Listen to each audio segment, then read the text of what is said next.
got both of the bloods in me. So I say LA DNA with a Kansas girl twist. Absolutely spiritual maturity. Ooh, what is that?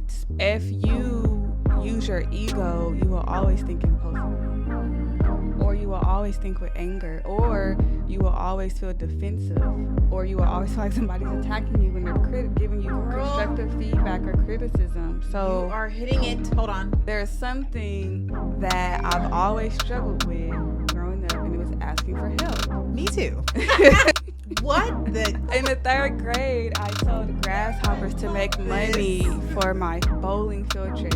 Leveling up, doing something you have never done before. Crazy, right? Yes, so it's just as scary, not making any change in your life. And then when you want to make a change in your life, so it's like, pick your scared. Yeah, pick your scared. It's all necessary with Tifani Sage. Guys, welcome to another episode of It's All Necessary with Tifani Sage.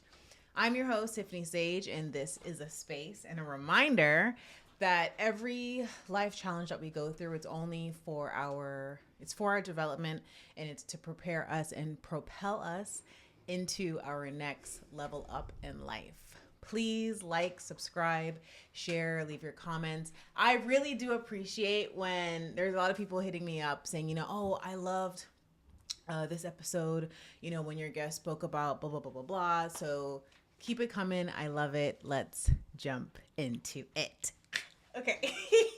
Today, my guest, Briana Hawkins. This is to give a little, what's that word? Context. Shout out to Threads, because we met online, and it's like I feel as if we already knew each other. Mm-hmm. We had similar backgrounds, so I can't wait to jump into it and for her to share her story with you all and be inspired. So to kick things off, Briana Hawkins is the founder and CEO of Demi Rebel, which is a video production company, and a creative and a film director. So let's jump into it. Let's kick it off with childhood. Where are you from, and what is your fondest childhood memory? Yes. So I always say that I have LA DNA with a Kansas girl twist. Kansas girl twist. Yes. I knew, honestly, I was like, oh wait, not to like put nothing about LA. But I was like, you have like a very like homey, hospitable, if I can say the word right, thing about you. So I was like, man, she's one of the good LA ones. Yep. I'm from LA. I was born in Inglewood. I actually went to the middle school that was in the Wood. Wow. Have you seen the Wood? Oh, I've seen the movie, but I don't remember that. Latier Middle School, when they had the dance. Okay. Yep. I went to that middle school. And I was back and forth between LA and Kansas. So my dad was in LA, and then my mom was in Kansas. Okay. And I just got both of the bloods in me. So I say LA DNA with a Kansas girl twist. That's where I'm from. In my fondest childhood memory, I would have to say meeting Anthony Anderson in like a normal, regular space. We were at a football game. My brother was playing for the Raiders at the time, not the NFL Raiders, but the kids Raiders. And his son, I was like, not the team, not the LA team or the NFL team, but his daughter was a cheerleader. Okay. And we were just sitting next to each other, and he was just normal.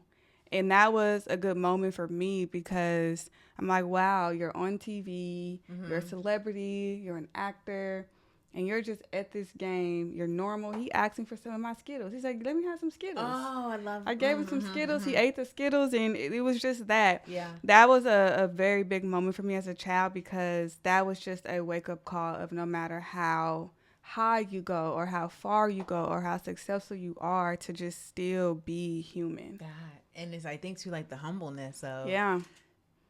I'm thinking from his perspective, if I'm asking for some Skittles, like, oh, is she going to think like, you can buy 10 of these. Why do you need, you know what I mean? But it's just that humility. Yeah. That is, I don't think I have heard anyone say a childhood memory like that. And I like that because I feel, well, I will say at that age where you are already like in the direction of, I want to be in entertainment. No. Oh, okay. I had no clue what I wanted to do at that age.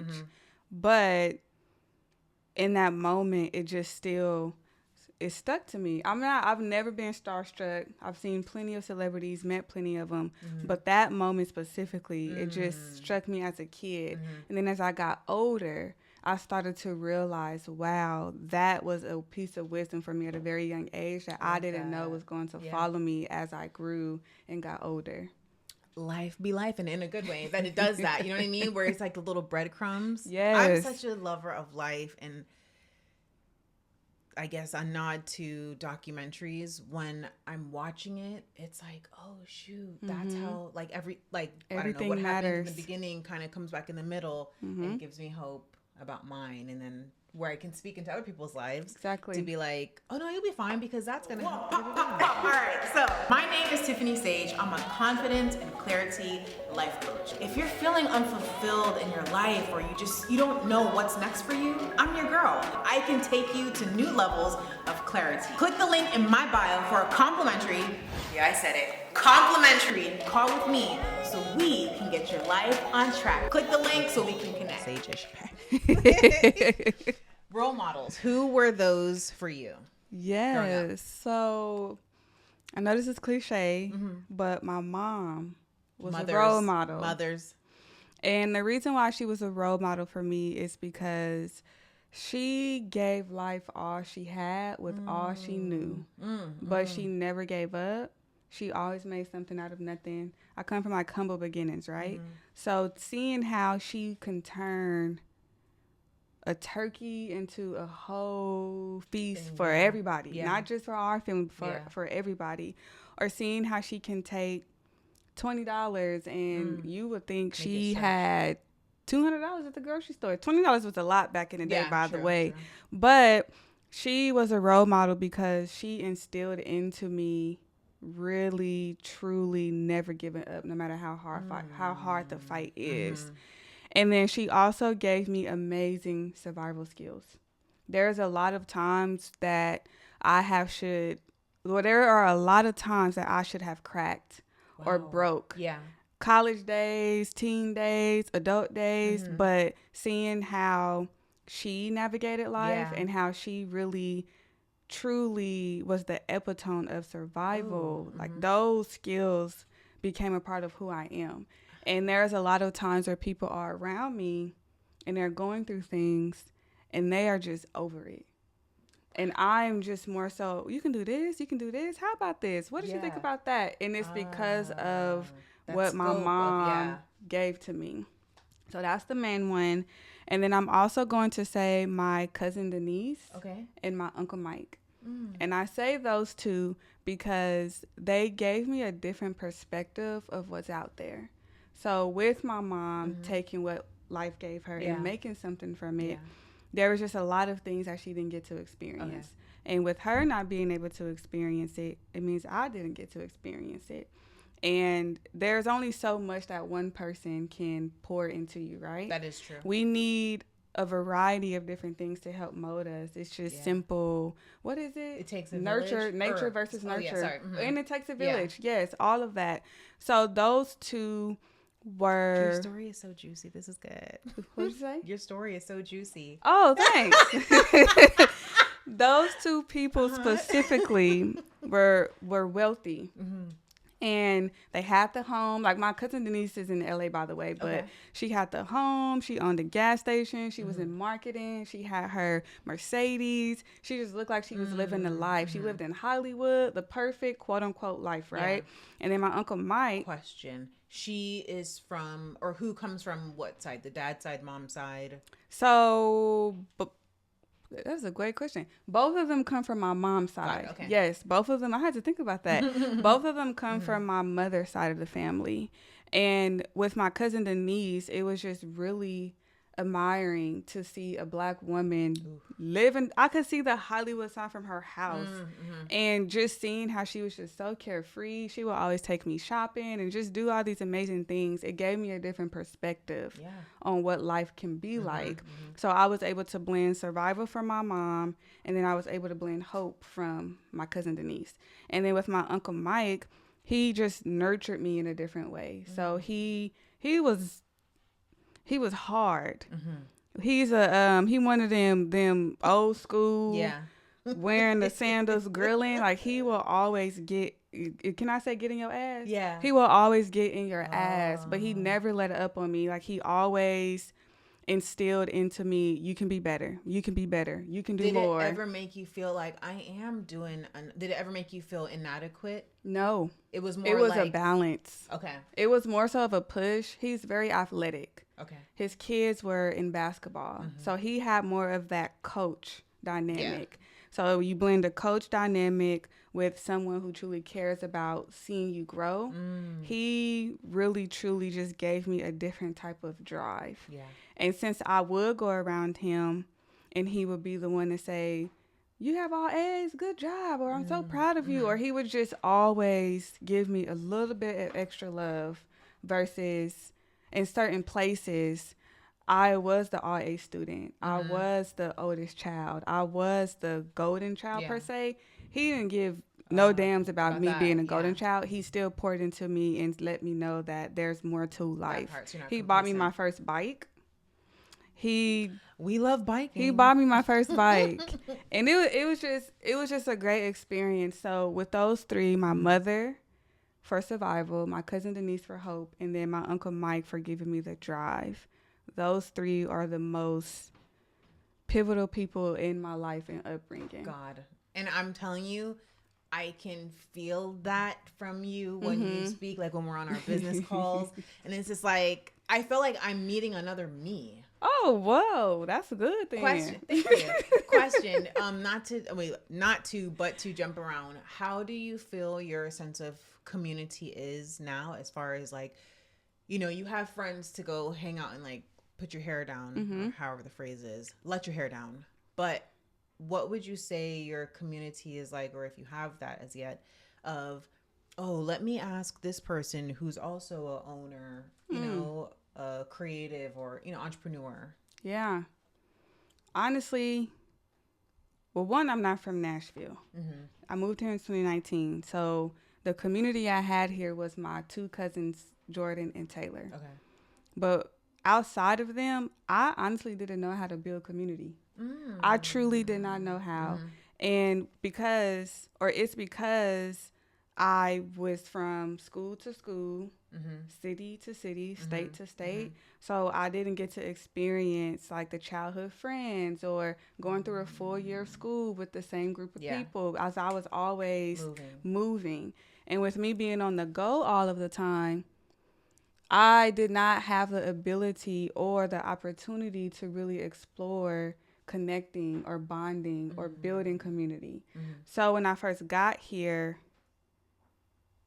not only did I have a small one, which technically, even though it was a small community with my two cousins, it was a very powerful community because they had my back regardless. They are the ones, like I stayed with them when I first got here. I was able to save to buy my first home.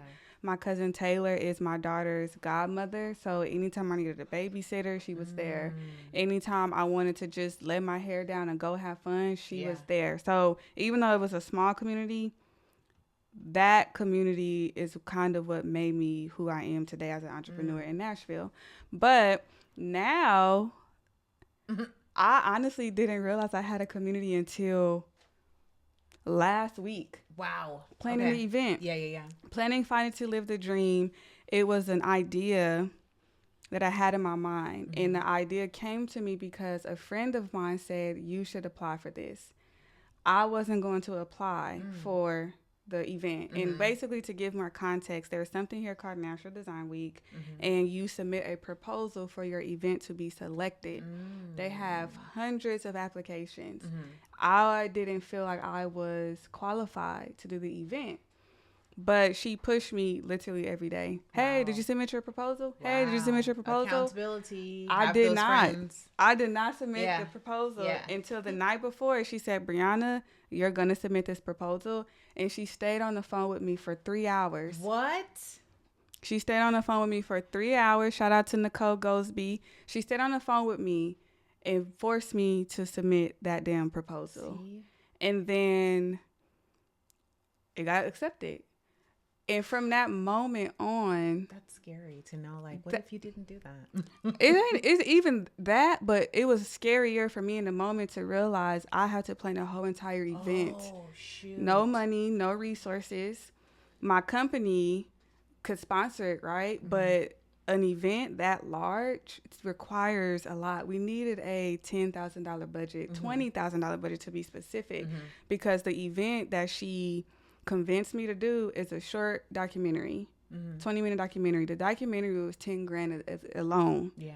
The event was another $10,000, so I needed $20,000 to make this event happen. I had no clue what I was about to do, but there's something that I've always struggled with growing up, and it was asking for help. Me too.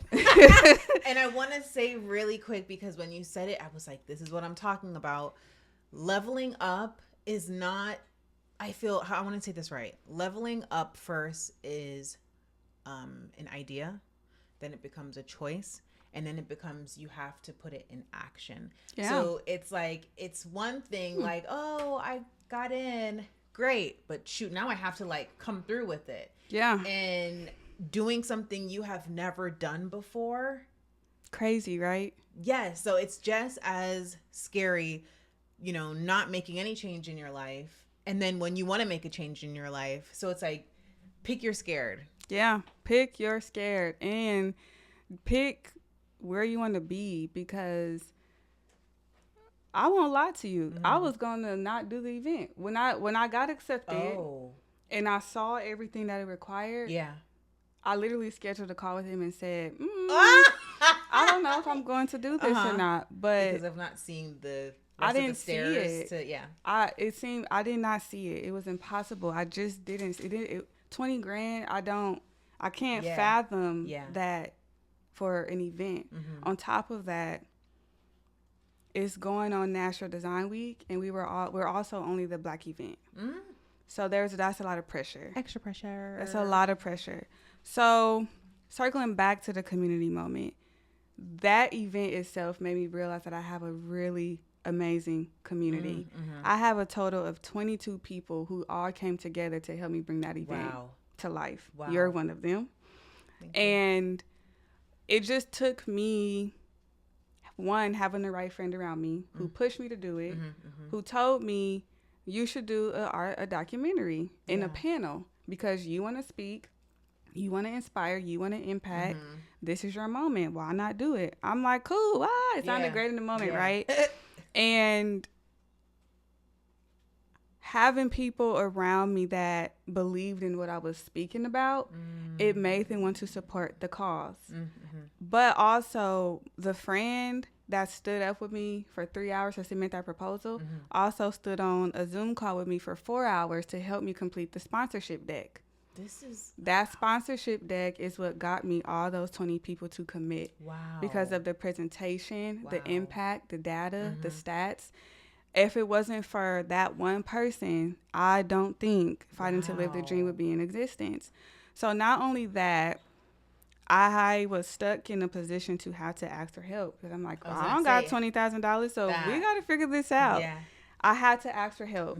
And the first few people I asked for help, it was so scary because help to me at first was needy, charity case, inadequate, weak, not strong.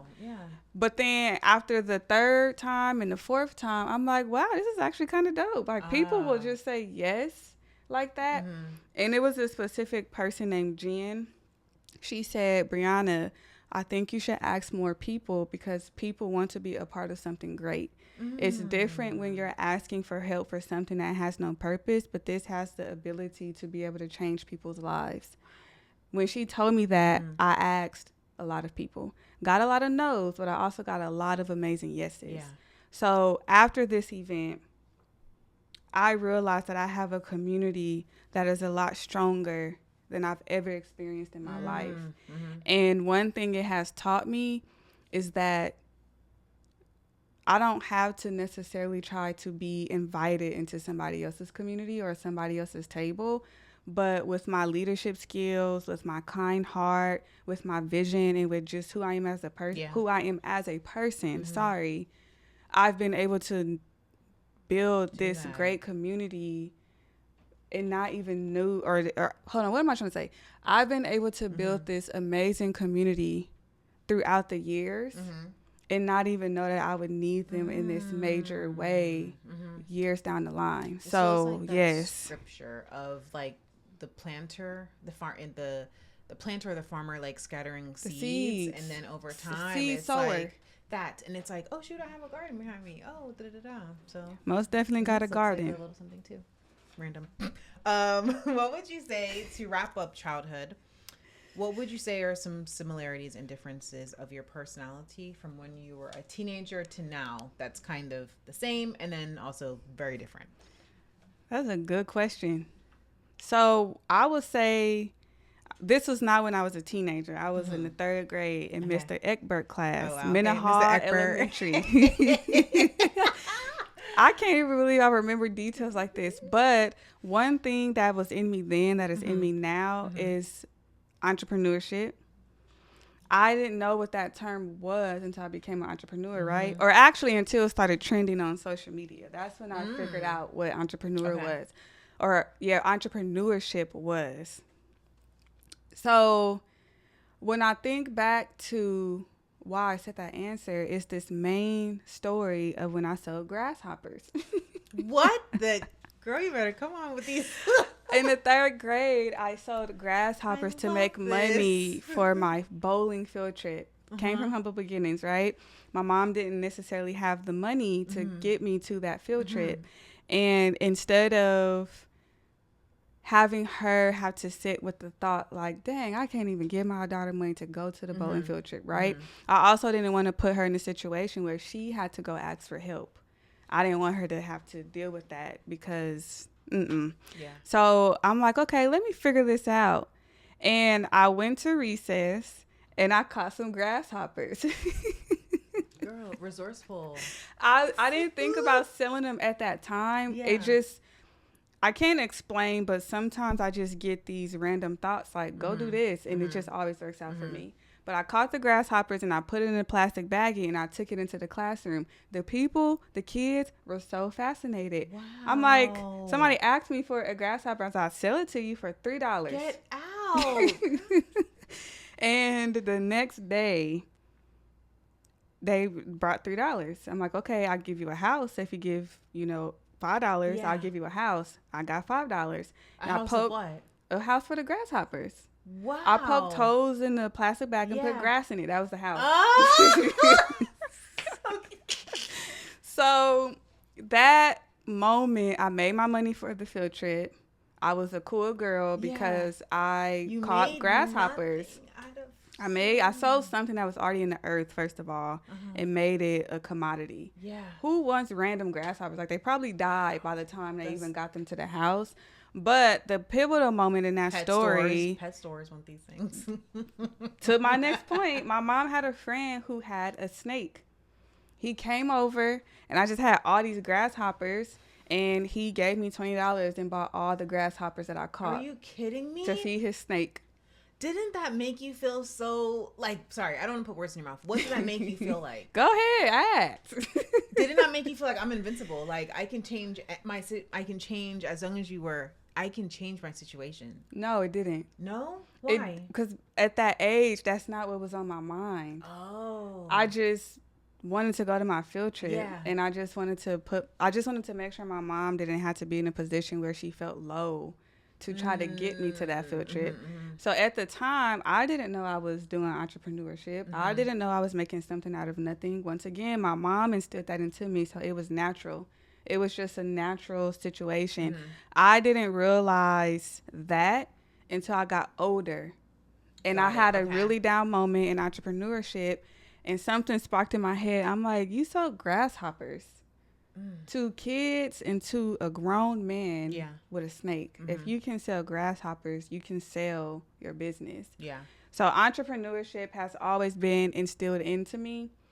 And I used to sell my Halloween candy.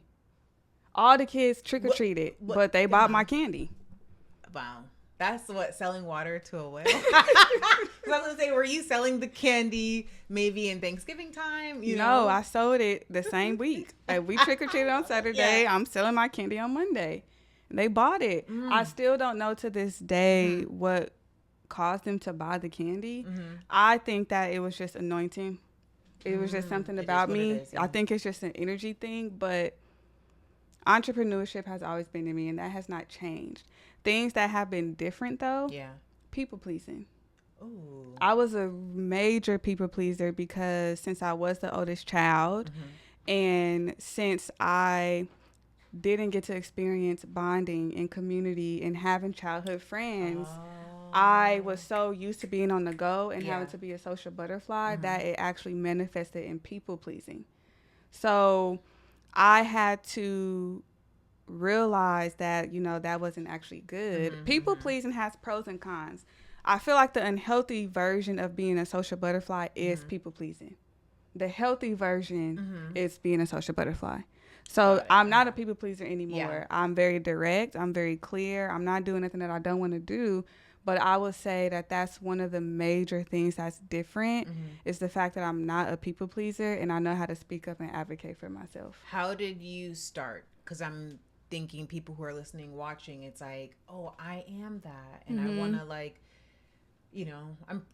I'm assuming the first or second time it's like, oh, I'm going to put my foot down and whatever, and it was a little shaky. No, then it was like, I said what I said. No. Right. How did I start? I didn't choose to start. I am not going to lie to you. I didn't choose to start. I was forced to start and I just went with it. It came from being in a really bad relationship, like an unhealthy one, a verbally bad one, to where I was gullible at one point when I was younger, just because I didn't have brothers. I had brothers, but I didn't grow up with my brothers. Okay. And I'm the oldest on both sides of my family, so I was the one that people always looked to. But since I didn't have like a lot of male influences around me, I didn't know how to carry myself with men. I didn't know my worth with men. People pleasing combined with that is really, really bad. That is so, wow.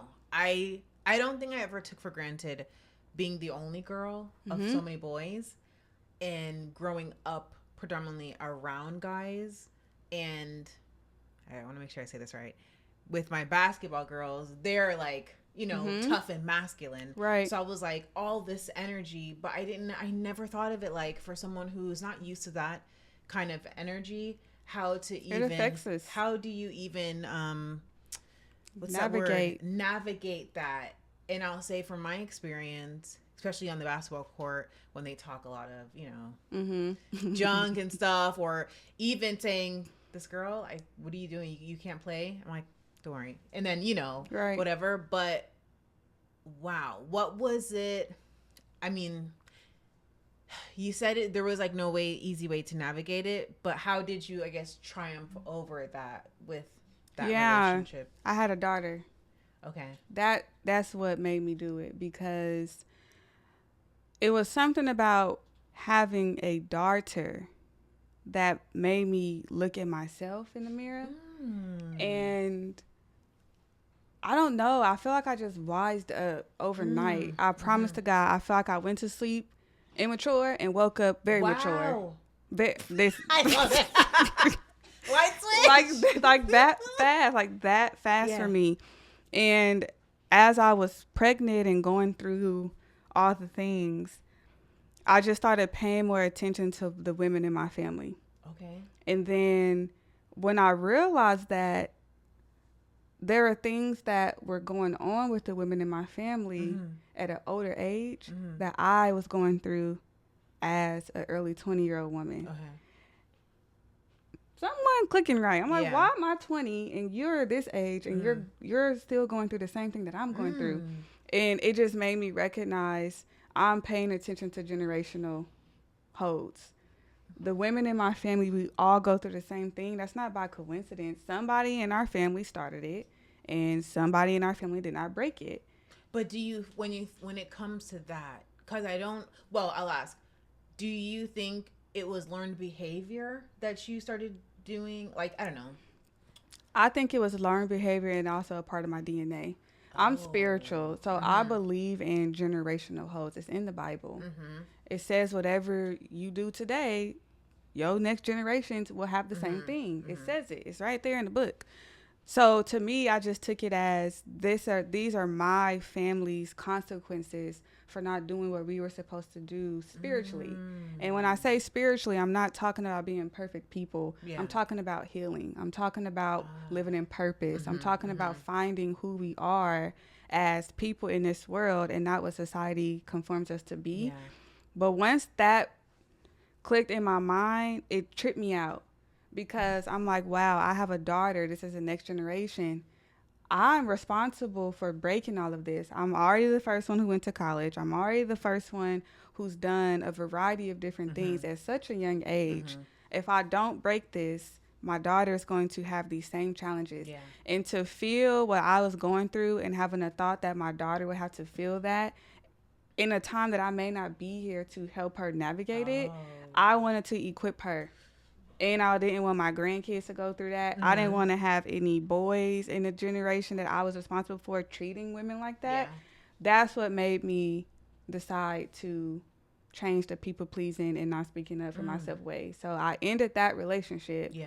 And I didn't look back. Like, I didn't go back.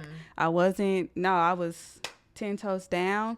And that's when I discovered a new layer of strength. And that's when I went on the journey of no longer being a people pleaser or gullible or just easy to like play with. Yeah. And my daughter is not going to be like that either. Oh, I love this. Thank you so much for sharing this. This feels good. Good. To put it sweetly. Moving on to 100% necessary. So in this category, everything, or it's either an absolute need, a hard yes or a hard no. It's a what? Say that again. A hard yes or a hard no. So, for example, 2 to 3 necessary characteristics you feel one needs in order to be an entrepreneur. And I got to do what? A hard yes and a hard no? Sorry. You just have to be like, okay, well, without a shadow of a doubt, it's necessary for you to have blank as an entrepreneur. Okay. Okay. It feels like a game show. I know, right? We should turn it into that. Like, put on the music. Oh my gosh, remember Nickelodeon Slime? Yes. Like you get a wrong thing, then watch me. I'm gonna think of something where it could be like that. Okay, what do I gotta do? And then towards the end of the episode, we both look like trash because it's like we're getting do that last thing. True. Or we get egged. All right. So this one is 2 to 3 necessary characteristics that you feel one should possess to be a great entrepreneur. Absolutely, spiritual maturity.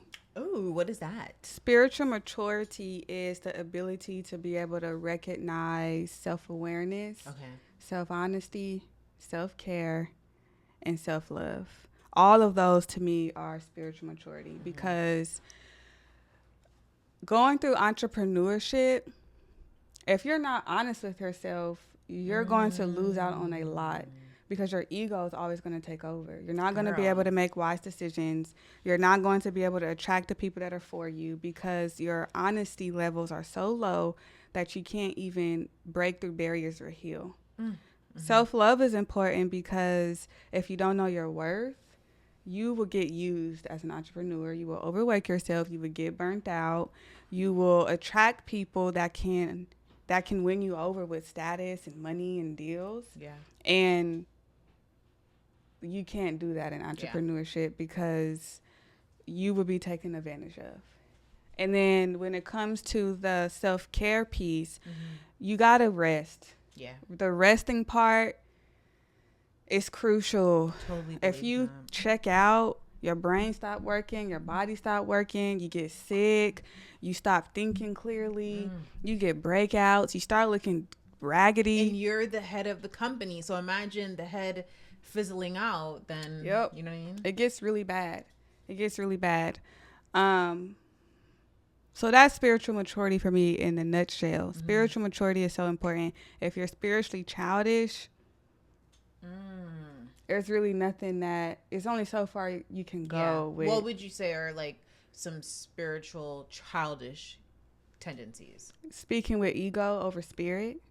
Ooh. That's the main one. If someone doesn't give you an answer that you don't like, versus sitting down with it and asking yourself, okay, well, why was that answer? What did I do? What could I have done better? What do I need to work on? Should I have spoken better? Should I have been more prepared? If you use your ego, you will always think impulsively. Or you will always think with anger, or you will always feel defensive, or you will always feel like somebody's attacking you when they're giving you constructive feedback or criticism. So you are hitting it. Hold on. This is the moment here. Sorry. Go back. I wish I could like rewind what you just said. But can you say that again? Say what? That was so good. You were like, it's so fluid. Everything is just flowing. The spiritual, the childish thing, like why one could easily be offended by something, or I think I want to make sure I'm saying it or regurgitating it correctly. When one is more in the ego, that is a light of childish in that sense. But spiritually childish, yes, it is. Because ego is a way that the enemy gets into our heads. Ego is especially for males. When it comes to women, one of the biggest ways that the enemy gets into our head is flattery. So my next point that I was going to say that you need as an entrepreneur is self-confidence. Because if people are coming around you and praising you, oh my gosh, you're so great. Specifically for women, you're so great. You're nice at what you do. We could work together. I can get you this. I can get you that. The flattery is going to cause a really big distraction.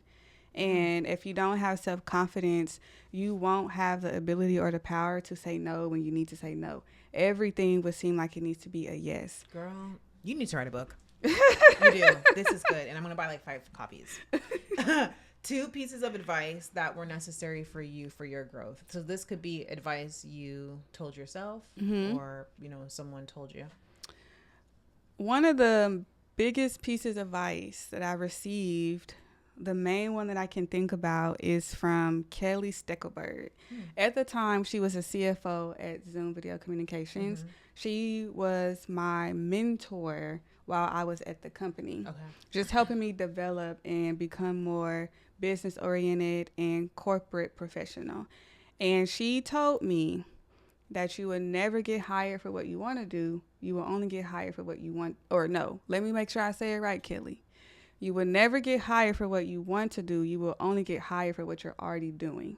And the reason why she told me that is because at the time I was asking her, how can I move departments? How can I get a promotion? You know, how can I transition from admin to marketing or admin to branding? And her response was, you don't get hired for what you want to do. You only get hired for what you're doing. So she had recommended to me, start picking up some extra projects that is in alignment with where you want to go. Because that is the only way people will be able to realize what you're capable of doing. If you're telling people you can do this, but they're not seeing any action behind it, it's just pillow talk at this point.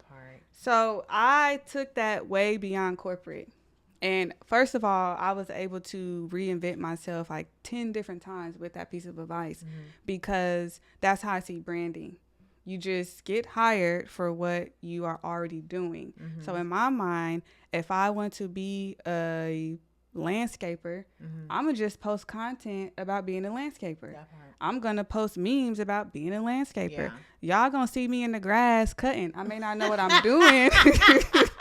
Seriously, I may not know what I'm doing, but I know that I don't get hired for what I want to do. I don't get hired for a dream. I don't get hired for having a vision. I don't get hired for having wants and ideas. I get hired for people actually seeing it into motion. So now when it comes to me wanting something, I do it.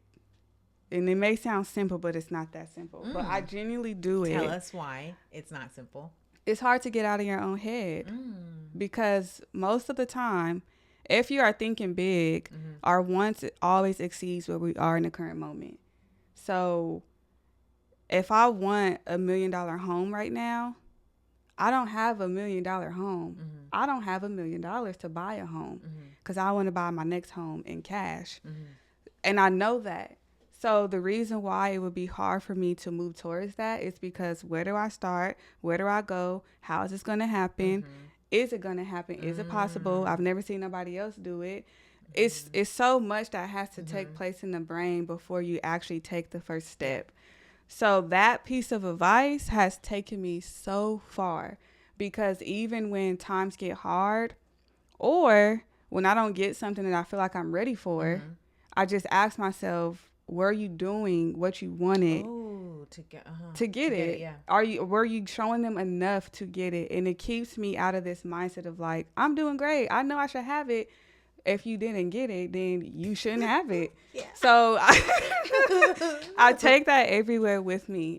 That's the only piece of advice I'm actually going to share because I want people to really sit in that because it has changed my life. Girl, this is great. Last one in this section, 2 daily practices, personal or business, that helps you have a good day. Praying. Oh, yes. I most definitely am a firecracker. It may not look like it, but I am. I can see the sizzle. I can be a firecracker if I don't balance myself, and it's because I'm always high functioning.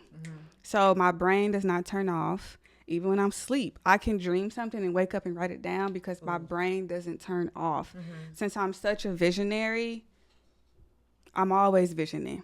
So I have to make sure I start my day calming myself so I can be able to see and hear clearly what's important for that day. Question: how do you do that in being, and we'll get to it later, but you're in a relationship, you work with your partner. Ooh. How do you do that? Okay, I want to paint the picture. Let's say you're waking up and your partner is like, babe, let's talk or whatever. But you're like, I need a channel first. Do you do that? Do you do that there in the bed, or do you like go in the living room by yourself and center yourself and then you go back, how do you do that? I leave the bedroom. Okay. If I had a guest house in the back, I would leave the whole house. I would, and it's because that time is sacred to me. Yeah. And I can't have anyone around me, not even my daughter, because I need time 100% for me. And it used to be challenging for me to not feel guilty and feel that way, but I use the Bible for everything. Jesus was by himself, so that's Jesus. There's a lot of people in the Bible that was by themselves, and they received the most life-changing blessing, reward, insight, revelation, whatever you want to call it, that changed their trajectory of their story and their generations. So I just apply the same thing. I need to be by myself. Yeah. And with my partner, he understands that. He knows I need to be by myself. He genuinely wants me to leave sometimes too, because if I don't get it, I'm moody, I'm snappy, because my mind has so much on it. I didn't have the time to center it to say, okay, these are the top 5 things that I need to be focusing on today. Or I don't have time for God to download into me. Because if I'm doing what I'm supposed to be doing, I don't make decisions on my own. Like, I don't come up with my ideas. I don't even be knowing what I'm doing half the time. Yeah. And there's a lot of things that I need to get connected with from a higher version, so that way I can be able to make the right choices with the steps that I'm supposed to be in. So if I don't take that time to myself, I'm not giving myself the luxury of being able to connect with some type of spiritual higher power that knows every answer to my life. Yeah. And I will meditate. I open my Bible. Sometimes I say, God, give me a scripture that I need to read today. And I just turn. Wherever it stop at, that's what I read. Your eyes are closed when you're doing it? Sometimes. Sometimes I'm like this. Sometimes I'm just like this. But my hand will stop me wherever I'm supposed to read. Okay. I have a really good relationship with God. And then I'll read it. It's always on point. Or I will tell ChatGPT what I'm struggling with and say, I need a scripture. Give me some scriptures. And it'll give me a list of scriptures. And then I'll read those scriptures and I'll study it. I'll journal. I'll pray. I'll say, God, lead me however I'm supposed to be led today. And I'm done. Yeah. And then the second thing is, this is a new one. It's the gym. I was waiting for like a big... No, but go ahead. It's I the love gym. the gym. I agree. It wouldn't have been the gym if you would have asked me a month ago. But this is new. But I don't know what it is about the gym and being older. It does different things to me now. And I can't, it does something to like my mind. It's hard. And I have a trainer who did bodybuilding, and she's no joke. But the mental stimulation that I receive from going to the gym, because I don't just go to the gym and just take pictures, have a cute outfit, and get on the treadmill. I'm actually lifting weights. I have goals. I'm eating properly. And the mental strength that I have to continue to do a last rep if my arms feel like they're already going to fall off are different. And maybe it's not about me being older. Maybe it's just about me being an entrepreneur.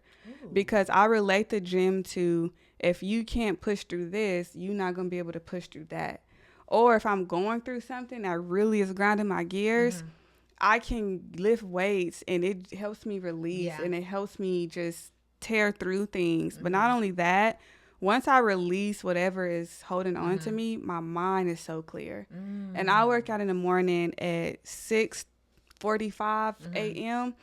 And now I blend those two things together. I blend my time with God in the gym together. So I'll go to the gym and I listen to gospel and I pray while I'm doing my cardio on the treadmill. So that is distracting my boredom. And it's distracting all the pain because I'm talking to God.